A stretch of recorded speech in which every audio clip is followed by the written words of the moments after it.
Have you ever seen karma come back to get somebody and it's just the most satisfying thing ever? I mean, I don't want to give too much away, but you'll get why I bring that up after you listen to today's story. Anyways, today in my Minecraft world, we're going to be doing some more building. I found a great story to read today, so let's go ahead and get into it.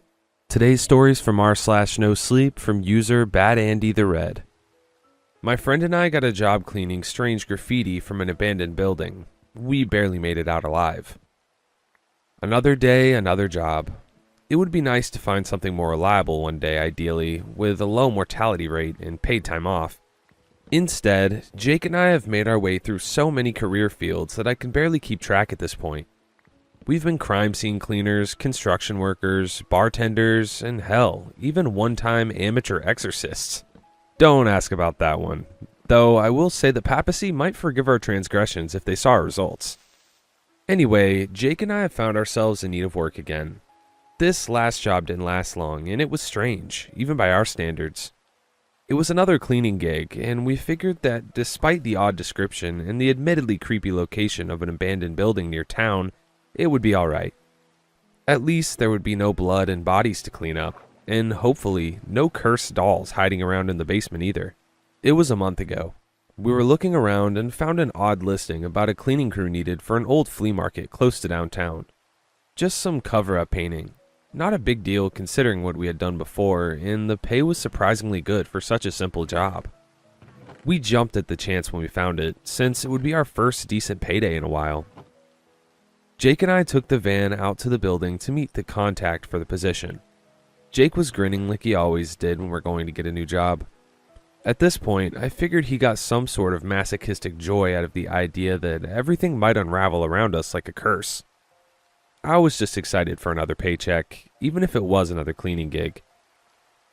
"Come on, man, I'm sure this one will be on the level," Jake said, trying to cheer me up while frantically switching through songs on his playlist. He finally settled on Battery by Metallica, and before he cranked the volume up, he continued. After all, what's the worst? "Don't finish that sentence," I snapped back at him, but he just shrugged and drowned out my concern with the song. We rode on for a while longer, seeing the telltale signs of dilapidated buildings, which assured us we were getting close. Jake checked the directions again. "This is it up ahead, Old Mayhew's Flea Market. I'm shocked this place closed. Who could pass up on such fine offerings?"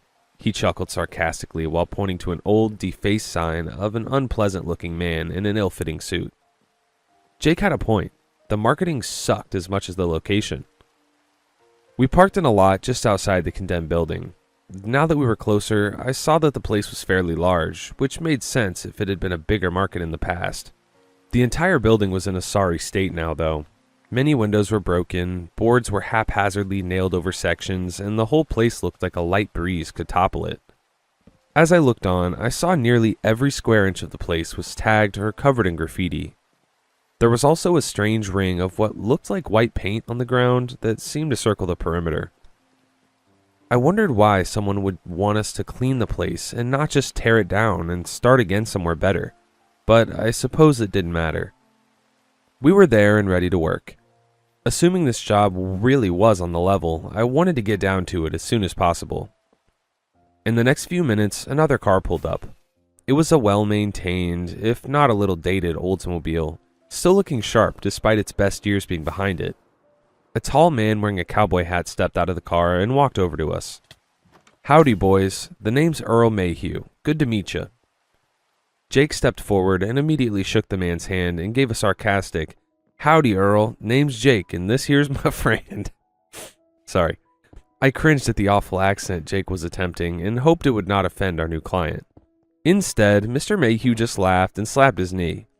I held out my hand, and before I could say anything, Mr. Mayhew walked past me and towards the building. "Well then, now that the introductions are out of the way, please follow me. I can show you the place, and you fellas can decide if y'all are interested in the job." He moved on towards the building. We shrugged and followed. Mayhew rummaged through his pocket for a moment and produced a key that he used to open a large padlock on the front door. Before stepping inside, he peeked in and looked around us as if expecting something. Then he finally moved in and gestured for us to follow. I know she doesn't look like much these days, but we had a lot of good times. I just can't bear the idea of selling the place. This used to be one of the most successful flea markets in the county. We had people from all over the state, with hundreds of vendors and clients, but that was then. Mayhew sighed ruefully and looked like he had forgotten we were there for a moment. He snapped back to the present and regarded us. Sorry, boys. Lots of memories. Anyway, come this way and I'll show you the real meat and potatoes of what I need done. We followed him down a dimly lit hall and into a wide open central plaza that was covered in debris. Almost every surface was plastered with some measure of graffiti. Definitely a fixer-upper, Jake mumbled. Mayhew must have heard him and his eyes narrowed. Jake caught himself and blurted out apologetically. But it has good bones, good character. No wonder you wanted to preserve it. Mayhew nodded and continued on. Jake shot me a lame thumbs up and I rolled my eyes. We stopped again, and Mayhew looked around, examining particular walls and parts of the floor with care. I was about to ask what he was looking for when he held up a hand and then pointed at a spot on the wall. There, right there. That is what I need you gentlemen to take care of. I looked at the odd spots on the wall and was confused. What is that? I asked, unable to hide my confusion. That is what you will need to clean. This place has been turned over recently, believe it or not. I even have a crew working nights out here. No matter how much we cover it, it comes back. I need you two to cover it up before... He paused, looking nervous. Before what? Jake asked. Before it changes, Mayhew finished, and we both looked at him incredulously. Changes? I tried to clarify. Yes, I know it sounds crazy, but this art, if you can call it that, can change. It spreads all the time, slowly and steadily, like, if it's not cleaned up, it eventually transforms. When the images start forming, Mayhew paused, and it looked like he was trying to suppress an involuntary shudder. Well, it's best not to let it come to that. We've had some incidents before when it did. I didn't like the way he had said, incident. But it won't be an issue if you were thorough. I just need you fellas to handle the paint. It has to be paint that covers it, and not any cheap paint. It seems as long as we use decent stuff, it holds it off longer. We tried throwing paint thinner at it, in case it might work to wear it down faster. Unfortunately, it wouldn't stop the spread.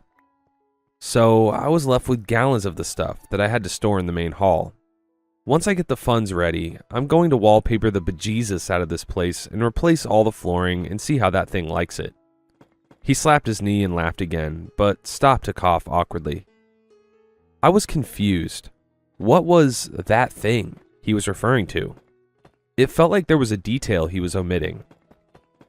Mayhew straightened his jacket and continued. So fellas, what will it be?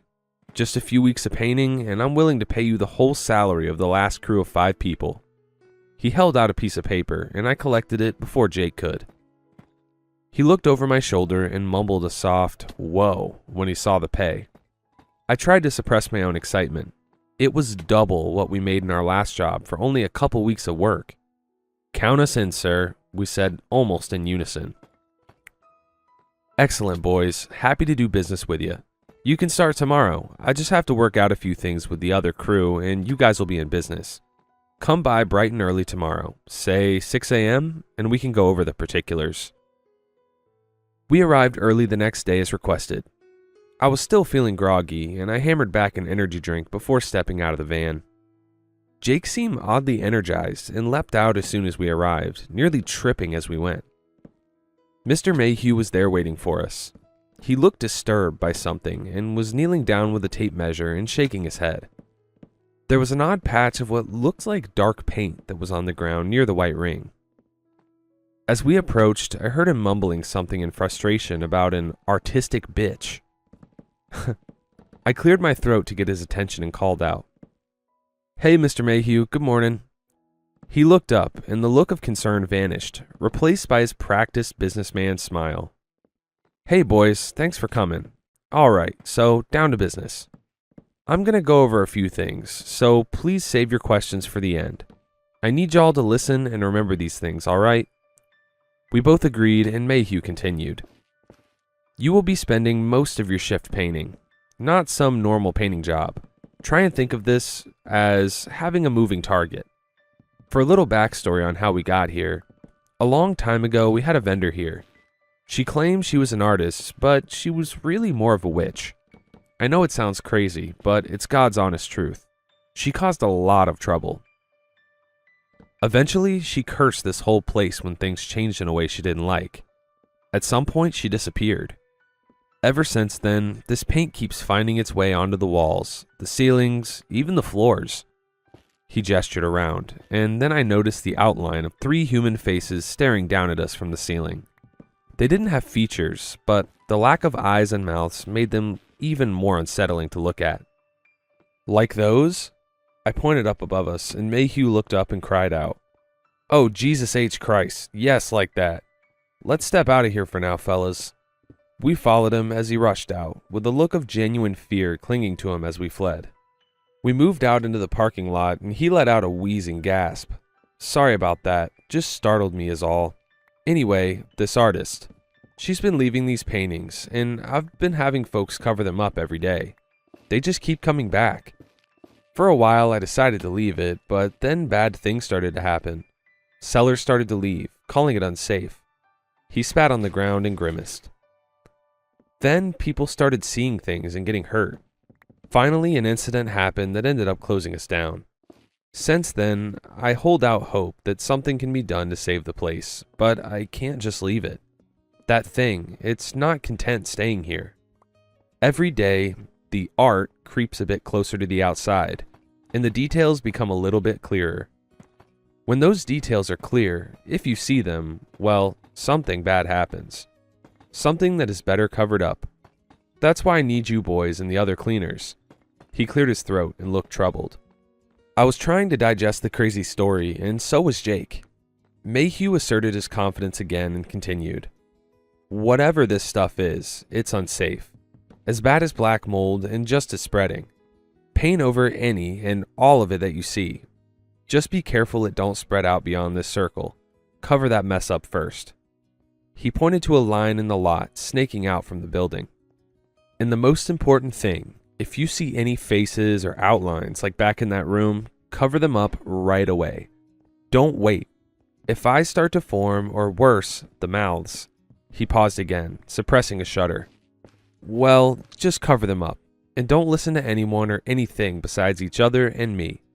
Otherwise, easy as pie, right? You guys can do this well, and if it looks good after the first day, you can even get a bonus. But I do need y'all to sign this contract. I'd like to offer my people true employment. He held out some papers, and Jake scoffed. We are independent contractors, first and foremost. The indignance in his voice surprised me, and for a moment, I thought it might actually be a deal breaker. Then Jake chuckled as Mayhew looked dumbstruck. Just yanking your chain. Yeah, bring on the paperwork. Do we get health care? Mayhew smiled again and laughed along. Fill out the paperwork and you can be eligible for health coverage and life insurance. Mayhew showed us to a small picnic table set up near outside of the building, and we filled out the paperwork. I saw something odd in the life insurance policy. It indicated that the placeholder beneficiary was Mayhew Industries. It seemed a bit odd, so I asked him about it. Mr. Mayhew, this paper says that the company holds our life insurance policy first. When does that change? Oh, that? He said dismissively. It's just standard policy. First 2 weeks, we hold the account in securities until it transfers to your beneficiary. It seems odd, and I was about to tell Jake to hold off, but I looked over and saw he had finished and was already handing his completed papers back to Mr. Mayhew. I sighed and then finished signing my own. After all, how bad could a painting job be? After it was all settled, Mr. Mayhew showed us to a small storage shed that had dozens, if not hundreds, of cans of white paint inside. There were also rollers, pans, brushes, anything a painter might need. This should be good to get you started. Use as much as you need. Thicker coats seem to take longer for that damn stuff to show through. Have fun, you guys, and be careful. I would hate to lose you too.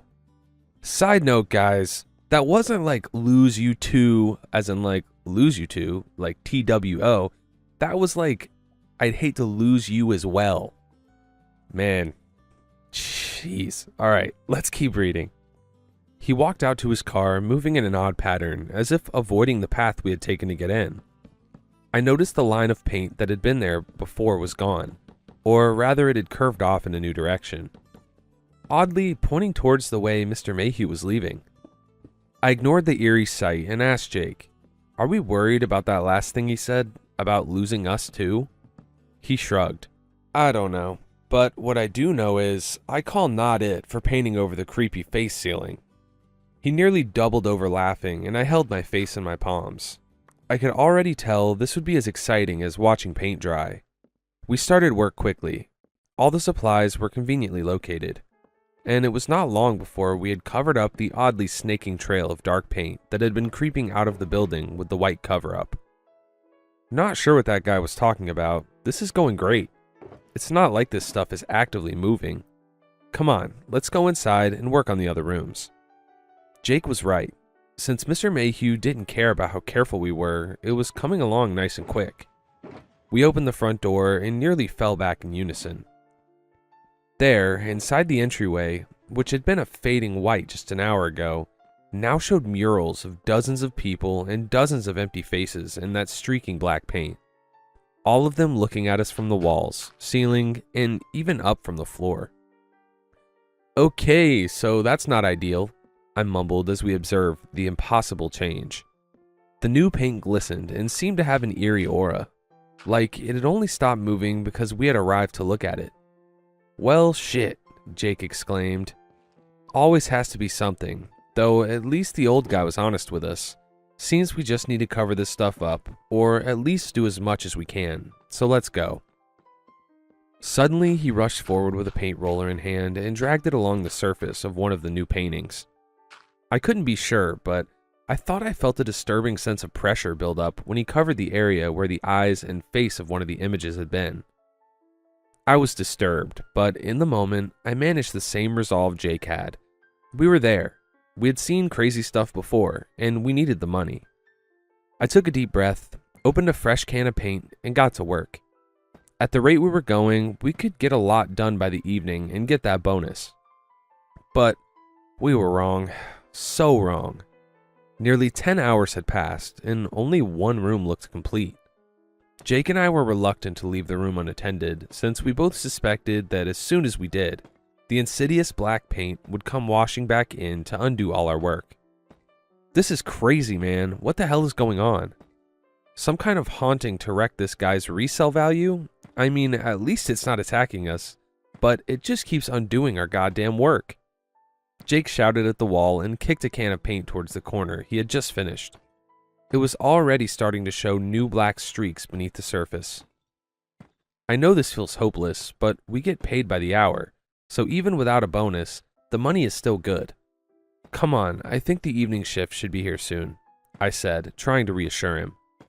We left our supplies in the hall and walked out to the parking lot. As we neared the exit, we heard a voice shout from outside. "Nathan, where are you? You need to get out of there. It's not safe." Jake and I looked at each other, confused. We exited the building and saw a truck parked next to our van and a man shouting at the building, but not moving past the painted perimeter. "Hey, there's no Nathan here, but are you one of the evening crew here to take over?" I asked him, but he seemed surprised at my assertion and looked confused, then horrified. "No, oh no, no. He brought other people here. Oh God, please tell me you saw Nathan in there. We need to get him out. He's been in there since last night." "Whoa, slow down, dude," Jake said, trying to reassure the panic-stricken man. "We've been painting all day here, and your friend's not inside. We would have seen him." "Who are you, and what's going on? Mayhew said a night shift would be here to take over." The man took a deep breath and spoke in a strained whisper. "My name is Roger. Nathan is my friend and fellow painter. We were hired to paint over the weird art in this building by Mr. Mayhew.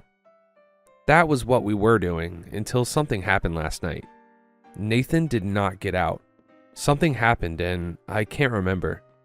He looked confused, then frightened again as he struggled to recall. "I don't know what happened. When I woke up, I was back home. I tried to call Nathan, but he didn't respond. Then I started to remember things, flashing images, faces, and Nathan staring at a wall with his eyes all messed up. I don't know what the hell is going on, but we need to get him out of there now. Before we could ask him another question, Roger forgot his apprehension about the paint perimeter and bolted past us, shouting for his friend. "Shall we?" Jake smiled and ran after the screaming painter, back into the haunted building to look for his friend. I groaned and then followed him. As soon as we made it into the building, something felt off. The smell of fresh paint was stronger, but it also had a bizarre, acrid tinge, like something else was in the air. I looked with disturbed fascination at the areas we had just painted over and saw the black tar-like fluid oozing down the walls. Jake ignored the disturbing sight and rushed ahead, trying to catch up with Roger. I caught up with him around a corner, but Roger was nowhere to be seen. Suddenly, there was a shaking in the building's walls, and we retreated back to the front door, fearing a structural collapse. After a tenuous moment, I looked at the front door. There was a snaking line of paint emerging from the ground and merging into an inky black canvas that had erased most of the door's features. It was so much worse, actually seeing the paint move. It was like a living creature, and watching it gave me a terrible headache. Jake was staring at it too, a little too intently. I shoved his shoulder, and he blinked and shrugged off the effect. "Let's prop the door open," I suggested. I didn't like the idea of this image forming on the door and being stuck in here with it. I pulled at the handles and the door held firm. There was a disturbing squishing sound, and suddenly I fell back gasping as a living portrait of a face opened its eyes and looked back at me from where the plain door had been. I was horrified, but oddly mesmerized by the shifting patterns in the faces. I knew I shouldn't be looking at it, but how could I not look at something so miraculous? I started leaning closer to the face. I needed to see more. Suddenly, a hand fell on my shoulder, and I was pulled backward and onto the ground, landing hard and snapping out of my daze. "None of that possession shit, man. Don't look at the thing. Come on, let's try a window or something. This place is screwed, and whatever's happening, I don't want to be stuck here," Jake whispered. I staggered to my feet and shook my head. I almost looked back at the undulating face on the door, and I swear I felt some invisible hand reaching out to touch my mind. I shuddered and backed away. We found a window, but it was black on the other side. I had a bad feeling about what that implied. Suddenly, Jake was next to me, holding a brick he had scavenged from somewhere and readying it. "Here's hoping," he said while hurling it at the glass. I was happy to hear the satisfying sound of shattering glass, but horrified when instead of daylight coming in, waves of black paint began pouring from the window. "Are you kidding me?" Jake shouted in disbelief. "Come on, let's get away from this one. Maybe if we find those other guys, they can tell us what the hell is really going on and how we can get out," I said while moving on.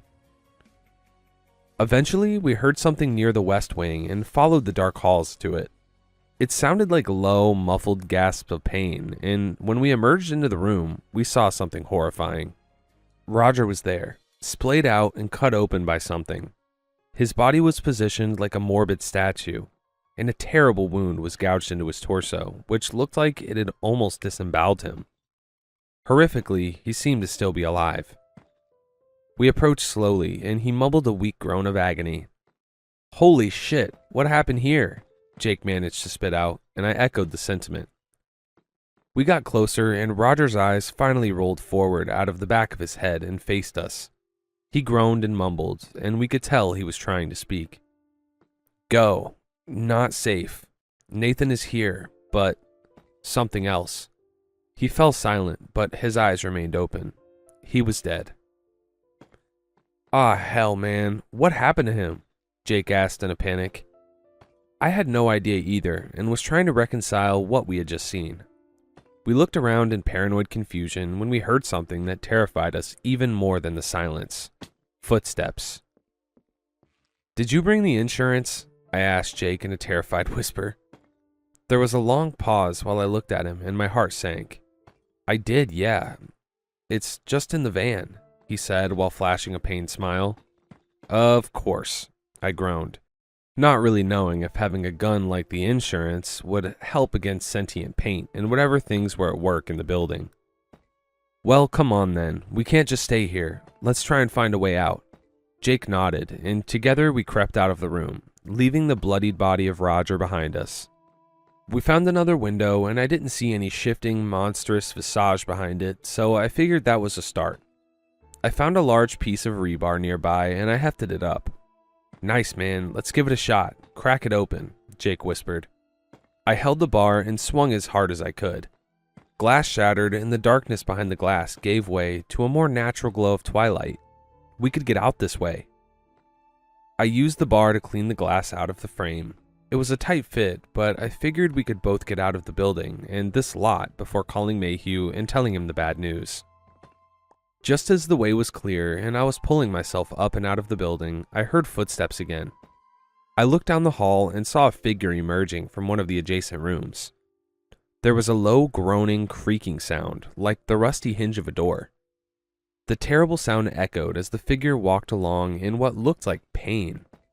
"Shit, move, move, move," Jake shouted at me, and I hoisted myself up just in time to meet a dark wall of human faces. I sat there straddling the wall and looking in disbelief and horror as the tortured faces of dozens of people stared back at me. All as one, they wailed a pained cacophony that nearly ruptured my eardrums. I fell off the windowsill and landed hard, but the pain in my body from landing was secondary to the pain in my ears. The awful sound those monstrous half-faces bellowed stunned me. I stared up dumbly at the broken window as if expecting them to be gone, but the leering faces looked down at me, and I swear they started to laugh. Before I knew what was happening, I could hear again, and I heard Jake shouting at me and hoisting me back to my feet. "Come on, man! Come on!" He pulled me up, and we started to sprint away from the wall of faces. When I looked back, I saw the figure slowly moving towards us. A faint glow of inky tendrils trailed behind him, covering the walls, floor, and ceiling with more of the terrible paint. We rushed on, but the path led to a large double door that was padlocked and barred. "Oh shit, what now?" Jake said, struggling for words and as scared and desperate as I was feeling. My mind was finally recovering, and I noticed we passed 2 doors on our attempted flight from the building. "This way," I told him as we moved reluctantly back towards our pursuer. We ducked into one of the rooms and closed the door just as I heard the awful creaking and groaning sound getting closer. The room was small and had old filing cabinets and 2 busted down desks. We took cover under one of them and tried to stifle our strained breathing as we waited to see if the thing would follow us in. For several minutes, we sat there in panicked anticipation. As we waited, I saw something in a half-closed drawer. It looked like a small silver locket. I reached into the drawer, and it made a slight noise that Jake nearly freaked out about. I shrugged apologetically and removed the locket. I opened it and saw the portraits of 2 young women. I turned it over in my hand and saw that the locket had likely been a gift. There was an engraving which read, "To Lily, my sister and my muse, love Sam." "What's that?" Jake asked. "Not sure what it is or how it got here, but something about the face in this locket feels weirdly familiar." Jake frowned. "All right, man, just don't put it on or get possessed by some ghost girl. I'm not dealing with that tonight." I agreed and nearly laughed at the absurdity of our situation. For a moment, I thought it might be safe to leave, that maybe we had given our pursuer the slip. I was just about to stand up when the door handle rattled. The door opened with a terrible creak, and we both knew that thing was in the room now. The smell of old paper was replaced by the sickly sweet smell of something rotting, as well as the strong fumes of fresh paint followed close behind. I couldn't bring myself to look over the desk. It was in here now. Jake sat next to me, shivering, but trying to stay silent too. His eyes bulged suddenly, and I stole a glance of what he was looking at. It was a snaking tendril of paint that moved past the desk we hid behind and slowly climbed up the adjacent wall. We heard shambling steps in the room and a terrible gasping sound like a person struggling to breathe. Eventually, the paint on the wall began to take shape and form into the silhouette of a face. Jake shook his head and closed his eyes. I knew we shouldn't look, but if we stayed in place, we would have no choice but to. I had an idea then. It was a bad idea, but we were in trouble if we didn't do something. As the face began to form, I knew whatever it was would see us, so I leapt forward and put my back to the face to try and cover its eyes.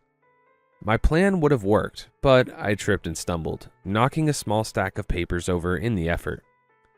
I held my breath, but I heard the footsteps getting closer again. I knew the thing was too close. I had to do something.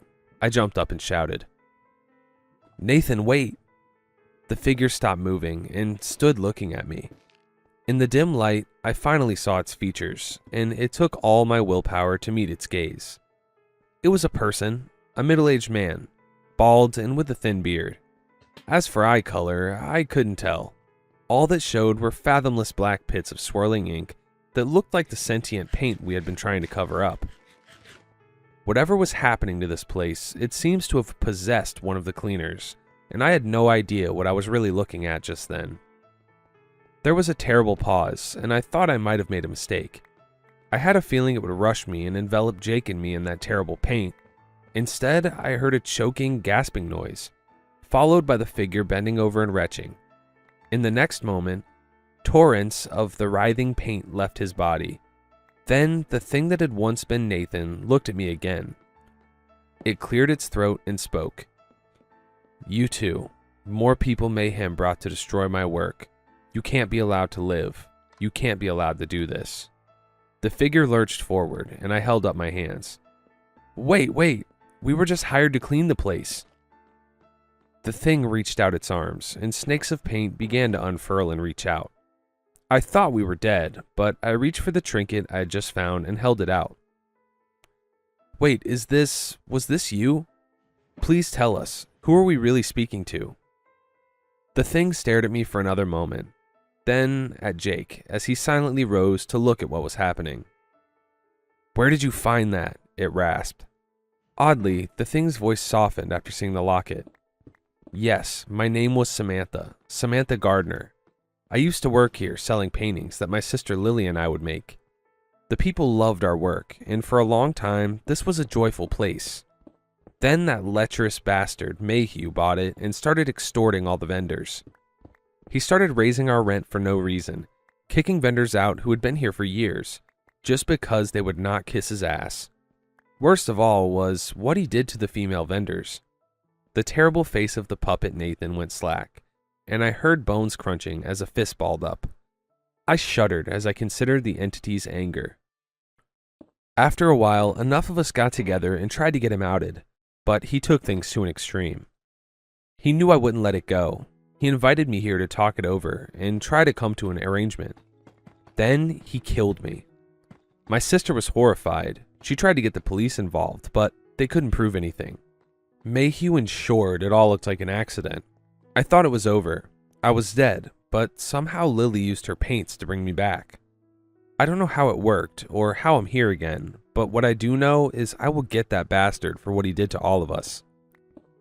Hey, ghost man or lady, we only took this as a temp job. Mayhew sucks as far as we're concerned.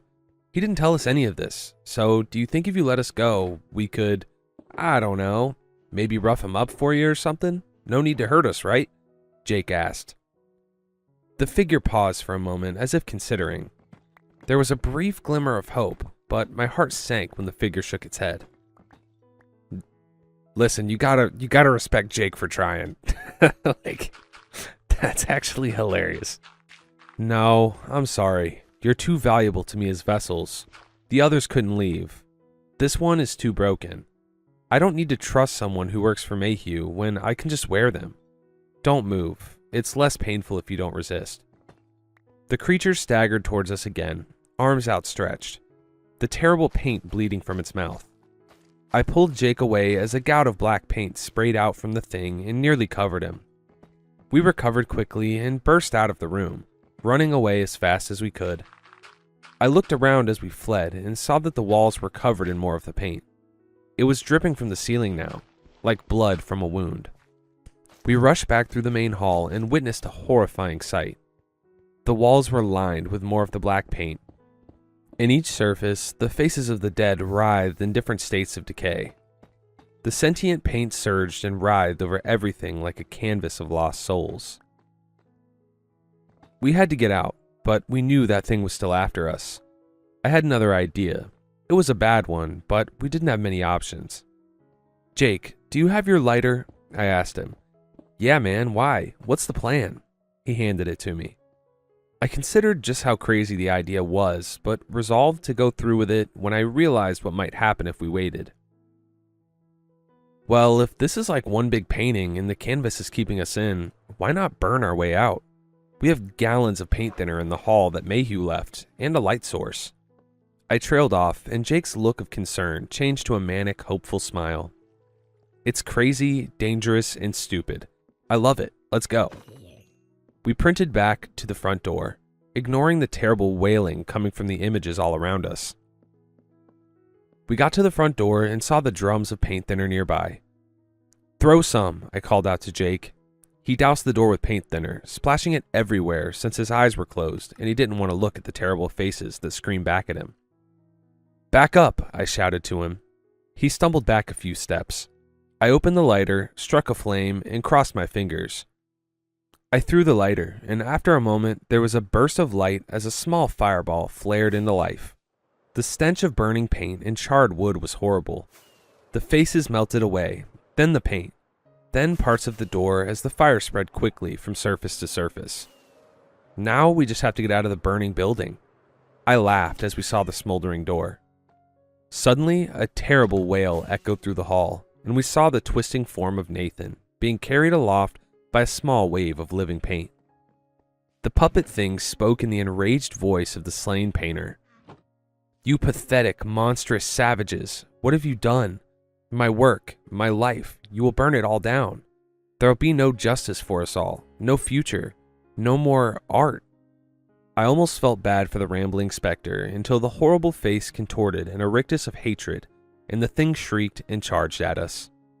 We had to go. I looked to Jake and he nodded. Both leapt at the burning door, feet outstretched in a synchronized kick.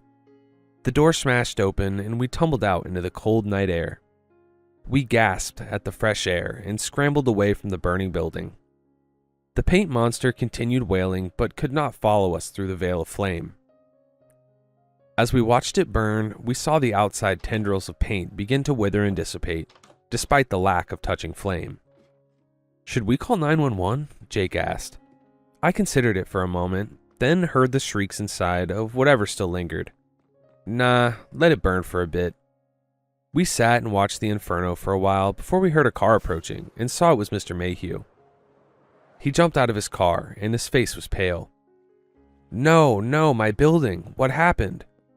He stomped over to us angrily and Jake looked ready to engage, but I held a hand out to stop him and spoke first. "So, I think a few details were omitted about this project, but I'm guessing we were not supposed to find out before we got turned into demonic meat puppets by the ghost of an artist you murdered." Mayhew looked shocked that I just said it out loud. I followed up and pressed my assertion. "And you thought we would die in there like the others? What was the insurance policy you had for Roger and Nathan? Was it a lot? How much was ours? Hopefully it was on par with whatever you will get for this place burning down." I flashed a sarcastic smile and he fumed. Mayhew looked indignant and started to respond. "No, it's not like that. The job needed to be done, to keep me..." He stopped and corrected quickly. "I mean to keep the business safe. The money just helped cover the expenses. It's not my fault they couldn't listen and stay safe." At that point, Jake was done with words, and just as Mayhew was looking smug at his own sense of superiority, Jake punched him hard in the face. The big man staggered and fell down. Jake was about to follow up, but I held him back when I saw Mayhew had drawn a gun on us. He looked up at Jake with a bloody nose and hatred burning in his eyes. "I ought to kill you for that, but first responders are probably on the way, and it wouldn't look good for the public. Plus, I think the fire may have contained it. I never thought to try before, since I couldn't be sure. Didn't want to let it out. But I think it's gone." He looked around and smiled. "So, I'll let y'all leave. But if you so much as say anything about this, I swear I'll..." I interjected, pulling Jake away from jumping at the man again. "Yeah, we won't. Go to hell, you greedy son of a bitch." I pulled Jake away and took a few steps back from Mayhew, who huffed and put his gun away. He mumbled something about lawyers and got back in his car. "We just gonna let this murderer get away like that?" Jake said indignantly. I felt an odd tingling in my pocket and removed the silver locket. I looked at it and smiled. "No, it's fine. He can leave, but he won't be escaping justice this time." Jake looked confused as I bent down to collect a small scrap of paper that lay by his feet. I wrapped the paper around the small locket and felt a disturbing sense of energy. I broke into a run and moved quickly to side up to the Oldsmobile as Mayhew was departing. I slipped a small fragment of paper into the seam of his trunk right before the car sped off. Jake ran up, looking confused. "What was that?" he asked.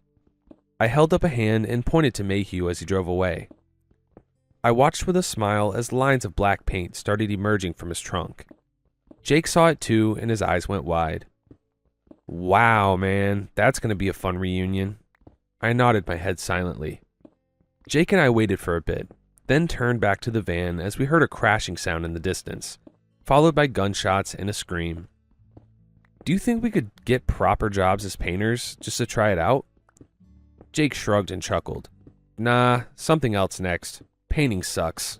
I think this is the first time on the channel that I've read a story that was like funny but terrifying at the same time. Like, as I'm reading this story, I just see like Shaggy and Scooby-Doo. So yeah, the cowboy businessman guy ended up being very untrustworthy, as he sent these guys to literally just be killed and used as a meat puppet by a lady that he murdered. And yeah, he killed the lady and started upcharging all these vendors at this flea market. Anyways, huge shout out to Bad Andy the Red. I hope you guys enjoyed that story as much as I did. Also, huge shout out to my channel members. Thank you so much for your support on the channel. If you guys do want to further support the channel, that link's can be down in the description. However, it is not at all required. You should only do this if you really want to. Also, don't forget to check out the Discord server. There's a lot of great people in there, and also community hosted events every week. If you guys liked today's video, don't forget to drop a like and subscribe, as it helps me out a lot. And if you didn't like the video, hopefully you like tomorrow's, because I upload every single day. Thanks for watching. Peace.